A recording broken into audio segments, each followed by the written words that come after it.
नमो अरहंताणम नमो अरहंताणम नमो अरहंताणम।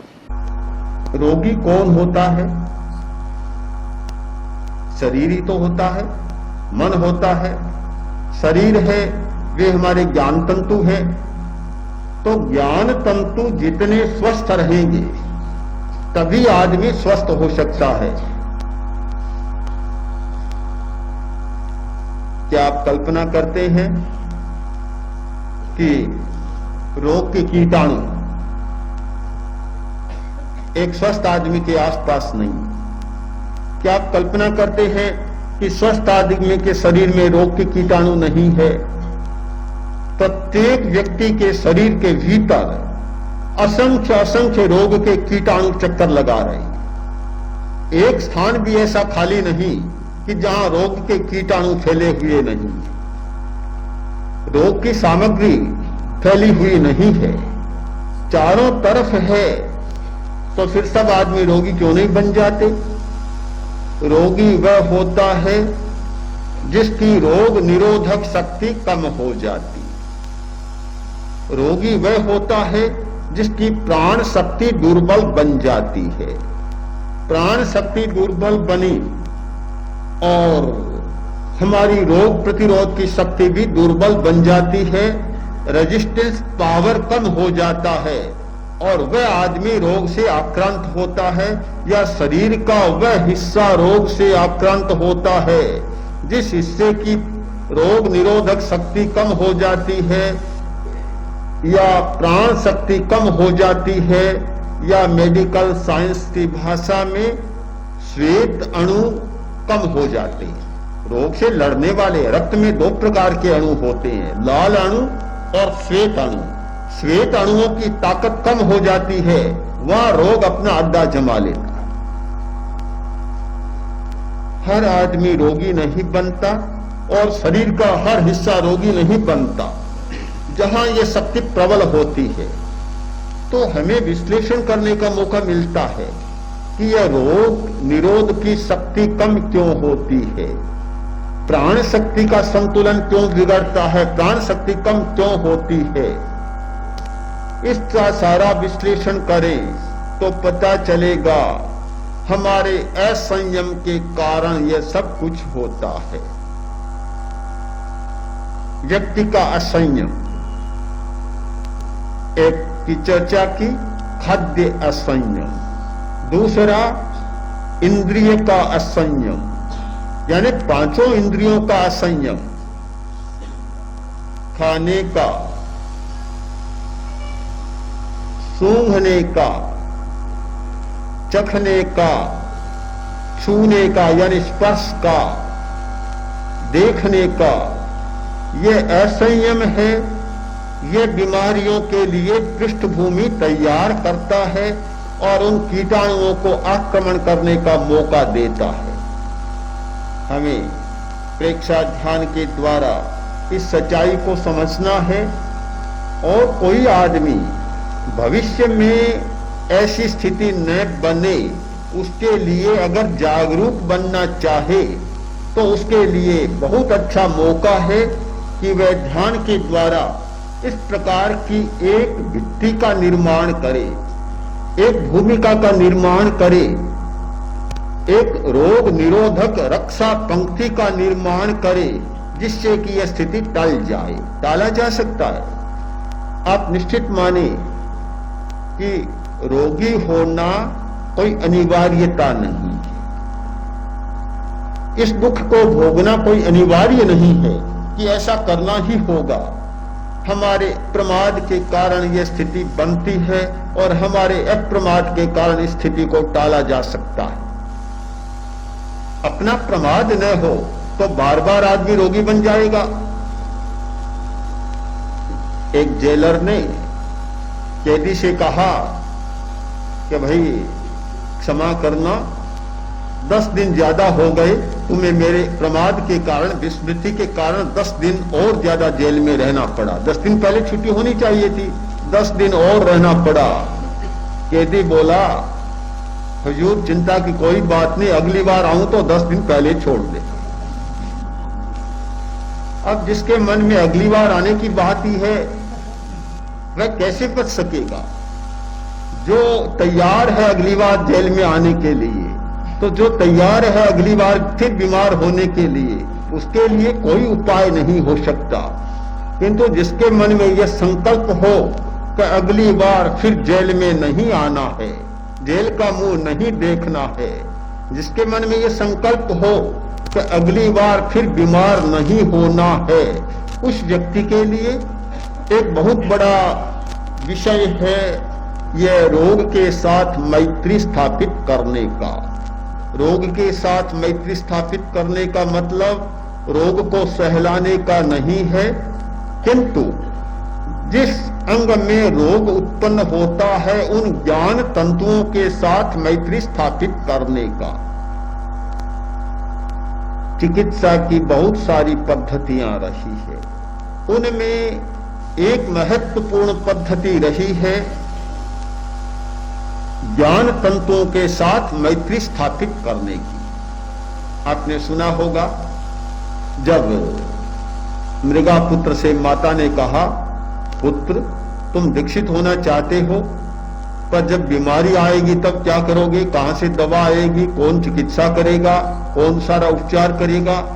मृगापुत्र ने कहा, मां ये बेचारा हिरण जब जंगल में बीमार हो जाता है तो कौन चिकित्सा करता है? कौन चिकित्सा करता है? अपने आप चिकित्सा हो जाती है। ये प्राकृतिक चिकित्सा से भी आगे की पद्धति है। प्राकृतिक चिकित्सा में तो फिर भी मिट्टी का, पानी का सहारा लेना होता है। इसमें तो केवल देखना होता है, केवल देखना, ज्ञान तंतुओं के साथ संपर्क स्थापित करना। मैंने देखा है अनेक लोगों ने ये प्रयोग किए। दर्द थे, रीढ़ की हड्डी का दर्द, एक बहन के रीढ़ की हड्डी का जो 5वां या 7वां छल्ला खिसक गया, गिरी थी, चोट के साथ छल्ला खिसक गया, भयंकर दर्द। डॉक्टर आया, उसने स्वयं बता दिया कि अमुक हिस्सा स्लिप हुआ, ध्यान के द्वारा प्रयोग से बता दिया। डॉक्टर ने दवाएं बताई, उसने दवा नहीं ली, ध्यान के प्रयोग के द्वारा, प्रेक्षा के द्वारा उसे देख देख कर और उसको ठीक व्यवस्थित कर लिया। कहानी नहीं, घटना है। और इतनी भयंकर स्थिति में चली गई थी। बड़ी प्रबुद्ध बहन है, बहुत सारे लोग जानते भी हैं, जो प्रेक्षा ध्यान के बहुत अच्छे साधक हैं। भंवरलाल जी बैद, जो चंदनमल जी बैद राजस्थान मंत्रिमंडल में है, मंत्री हैं, उनके भाई हैं भंवरलाल जी बैद, उनकी धर्म पत्नी। उसने ये सारा प्रयोग किया और बिल्कुल उसके द्वारा अपने आप को स्वस्थ कर लिया। देखने के द्वारा स्थिति को बदला जा सकता है। हम संपर्क स्थापित करें, ज्ञान तंतुओं के साथ गहरा संपर्क स्थापित करें, तो जो बीमार हो गए, रुग्ण हो गए, क्षतिग्रस्त हो गए, उन ज्ञान तंतुओं को सहलाएं, उन्हें सुझाव दें, परामर्श दें कि तुम्हें शक्तिशाली बनना है, तुम ऐसा करो, शक्तिशाली बनो, स्वस्थ बनो। बार बार उनको सुझाव दें, बार बार शक्ति का संप्रेषण करें, बार बार उनके साथ बातचीत करें, आपकी बात मानने लग जाएंगे। आप सोचते होंगे यह कैसी बड़ी बात, उनके साथ बातचीत करें। अरे बातचीत तो आप किसी के साथ कर सकते हैं, बातचीत उनके साथ बहुत अच्छे ढंग से कर सकते हैं। आज के वैज्ञानिक तो हर बात की भाषा और लिपि खोज रहे हैं। अभी अभी मैंने कुछ दिन पहले पढ़ा था कि वैज्ञानिक हमारे शरीर में चलने वाली विद्युत की लिपि पढ़ रहे हैं, उसकी भाषा को पढ़ रहे हैं, संकेतों को पकड़ रहे हैं। और वे संकेत पकड़ में आ गए तो फिर मस्तिष्क को बहुत अच्छे संदेश पहुंचाए जा सकेंगे। जो मस्तिष्क को निर्देश दिया जाता है वे निर्देश दिए जा सकेंगे और मन चाहे काम मस्तिष्क से करवाए जा सकेंगे। अपनी अपनी भाषा होती है, लिपि होती है, संकेत होता है। मुश्किल है संकेत को पकड़ना, भाषा को पकड़ना। पशु की भाषा को पकड़ा जा सकता है, जानवर की भाषा को, लिपि को पकड़ा जा सकता है, समझा जा सकता है। शरीर में होने वाली रक्त संचार की प्रणाली की लिपि को और भाषा को समझा जा सकता है। हर किसी के साथ बातचीत की जा सकती है। आदमी उनके साथ बातचीत करता है जिनके साथ बातचीत करने का बहुत अर्थ नहीं होता, निकम्मी बातें बहुत करता है। एक आदमी दूसरे आदमी के साथ बात करेगा तो काम की बात कम होगी, निकम्मी बात ज्यादा होगी, क्योंकि दोनों ही निकम्मे हैं। और इन प्राकृतिक घटनाओं के साथ, प्राकृतिक अवयवों के साथ और मूक तत्वों के साथ बातचीत करेगा तो बहुत सार्थक बात होगी, काम की बात होगी। हम इन शारीरिक तंतुओं, ज्ञान तंतुओं और कर्म तंतुओं के साथ बातचीत करना सीखें। ये सारी सम्मोहन की प्रक्रिया, ये ऑटो सजेशन की प्रक्रिया और क्या है, उनके साथ बातचीत करने की प्रक्रिया है। आज इतना विकास हो गया इस सुझाव पद्धति का, ऑटो सजेशन की पद्धति का।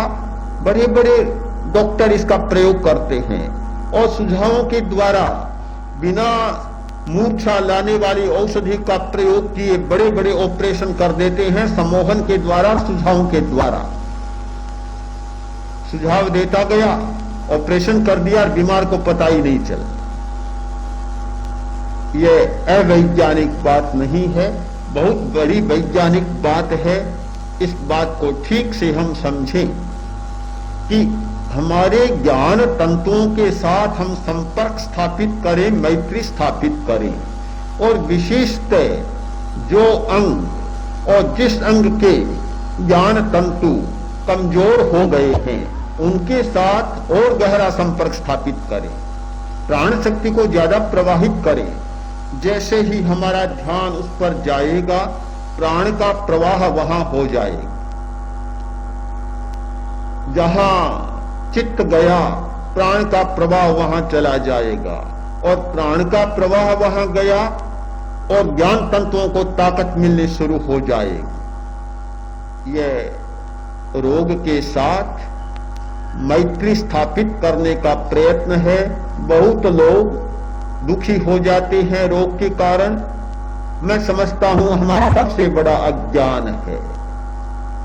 रोग हो गया, दुख वेदना, झूरना, कलकते बिलकते रहना, पीड़ा का अनुभव करना, खाट पर पड़े रहना, खाट को तोड़ना, यह कोई समझदारी की बात नहीं है। समझदारी की बात है कि रोग की स्थिति आने पर हम क्या करें। एक होता है यह नकारात्मक दृष्टिकोण और दूसरा है रचनात्मक दृष्टिकोण, सकारात्मक दृष्टिकोण।